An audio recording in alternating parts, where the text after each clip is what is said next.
know who did it. Face it, you don't know who did it. Face it, you don't know who did it. That won't be satisfied till all my niggas get it.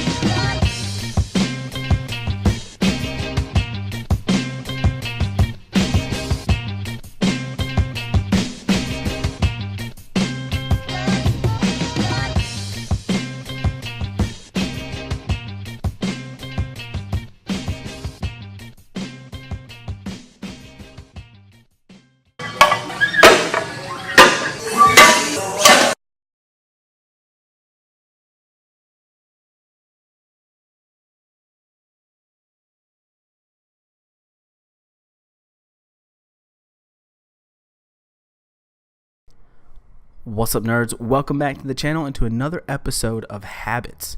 This is episode 3, so we are on a roll now, getting the ball rolling on these episodes, and it feels good to be back to some consistency with the channel. I know, like, basically after the hook grip video, it's just kind of been nothing for me, and I apologize for that, but we're on a roll. We got these videos going, and they are actually going to come out 3 times per week. So Mondays, Wednesdays, and Fridays. All the videos will drop. If you want to know exactly when, just click that notifications little bell and select send me all the notifications. You can also follow me over on Instagram as I drop hints when the next video is going to be released as far as time goes within those given days.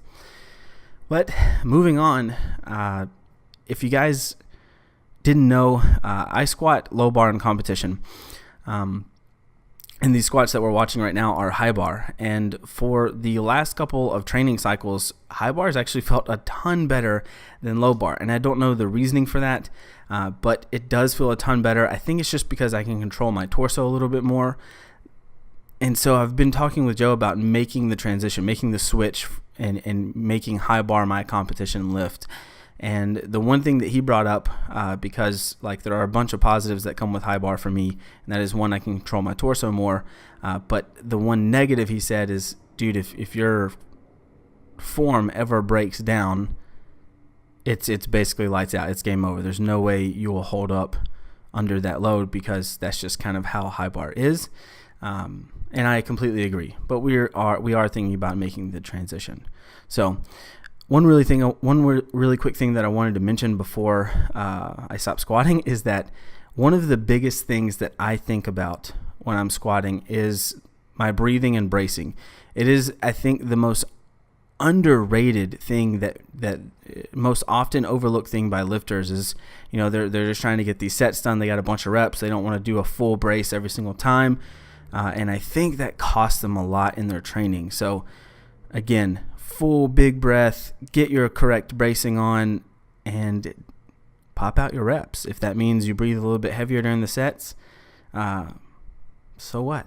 Get used to it. Your body will get conditioned to it, but it'll be much better. You'll put yourself at less risk for injury, and it'll be much, like I said, much better in the long run. So after all of that squatting, which was all high bar, we move on to some bench press, and this has got to be like my favorite training tool that we have here at this gym, is this like monolift rack thing made by Rogue. And it's just because like it's nice not having to literally unrack for sets that are relatively lightweight, but there are multiple reps and I have multiple unracks. So the more sets that I have, the more unracks that I do, I feel like I can just put more energy and emphasis into the actual lift itself, versus like having to lift off. Now, as I get closer to my competition, obviously I'm not going to use this rack because I have to do a self lift off in competition. But at least like 3 out of the 4 days a week that I bench, I'm going to be using this because it just helps that much, and allows me to transfer that much more energy into my bench press. And I think it allows me to just hold positioning a little bit better. And so if I can cue that over time, that positioning, then when I lift off, I'll be in the correct position, right? Because like muscle memory. That's my thought process anyways, but I'll see you guys in a second.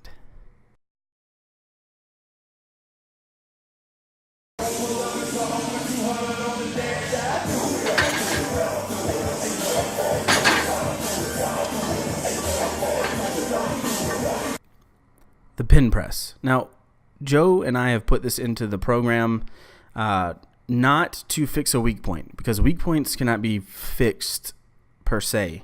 Like, you're built with your, like, structurally you can't change that.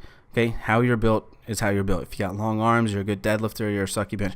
Like, you get the idea. Structurally, you can't change a weak point. You will always have that weak point. You can get stronger, but you'll never change the actual weak point itself. But we are putting these in to the program to make sure that I remain tight as I approach my chest, because I have had a problem in competition is just losing tightness at the bottom when the bar reaches my chest, and that means I have to regain that tightness to be able to press, and that just puts me in a disadvantageous position. Okay, the next thing that we've added in are pause deadlifts, and you're about to see the top set here that was well overshot. Also, this is Les. He is the gym manager at this gym, and also quite possibly this is the funniest video that has ever included him in it. But we are doing pause deadlifts, and the reason that pause deadlifts are in, again, is not to fix a weak point. It is to work on positioning. So a lot of people that struggle with the lockout of a deadlift, it's not because you don't have the strength to lock it out. It's because you're getting out of position off the floor, and that is making your lockout disadvantageous, and that is, again, making it harder for you to lock out. So pause deadlifts are in so that I remain in that position, in that upright position, especially in the sumo, so that the lockout comes much easier and much more naturally. But yeah, definitely overshot the RPE there, but that's okay because I corrected for the back off sets, and that is fine with me. But yeah, outside of that, I just want to talk really quickly, since there are a lot of deadlifts in this video.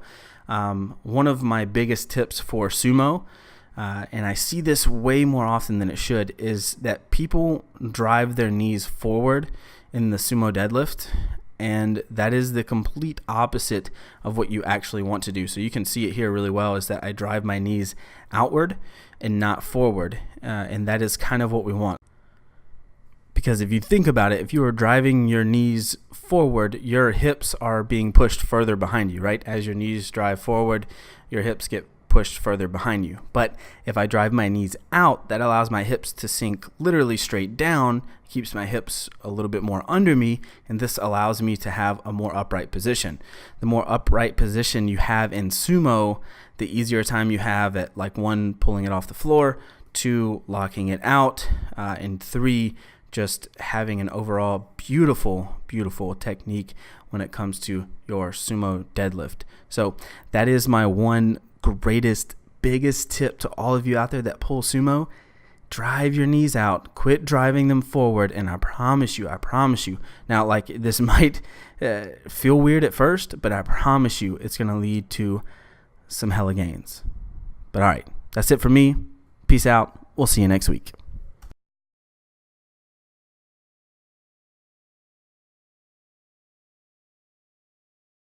You just want to say, fuck you. Oh, fuck you, fuck you. Fuck you, fuck you. Fuck you.